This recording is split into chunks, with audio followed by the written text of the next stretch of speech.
So I don't think they think they're writing software. I think they're midwifing a deity here. And that I don't know which Anthropic one is a mystery to me. I've never, ever seen a company that is both leading their field and the most negatively outspoken commenter on what they do. I've just never seen it. And my initial theory was the regulatory capture theory, that they just want to ensure there's regulation. And quite frankly, I think they're, very close to achieving that. Like, they have stirred up, a frantic position, especially in America. American consumers are definitely afraid of AI. I think I've talked to you guys in the past about, the book that Jonathan Haidt's written about social media. And there's a whole bunch of state legislators that think we should have regulated social media. And so now they're destined to want to get in front of it. And we know that Anthropic's one of the most aggressive lobbying companies, startups of all time.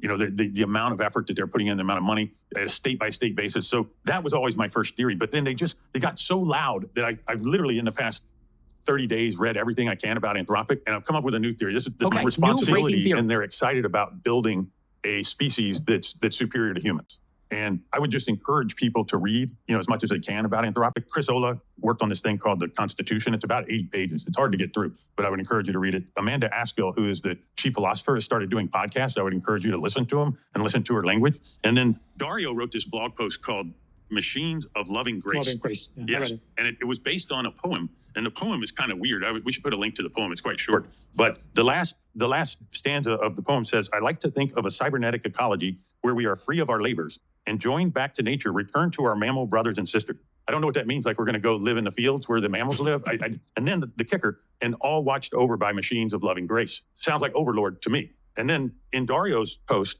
he says, near the end, and it's very long. You read it, Jamal. I mean, Machines of Loving Grace is very long, but he's talking about, in the future, what are humans going to do? Because he believes in the massive abundance and UBI and that we won't have to work. I don't believe in any of those things, but he does. And then he says, it could be a capitalist economy of AI systems, which then give out resources to humans based on some secondary economy of what the AI systems think makes sense to reward in humans. So that's envisioning a deity of sorts that's going to break ties and decide what humans. Yeah. So I don't think they think they're writing software. I think they're midwifing a deity here.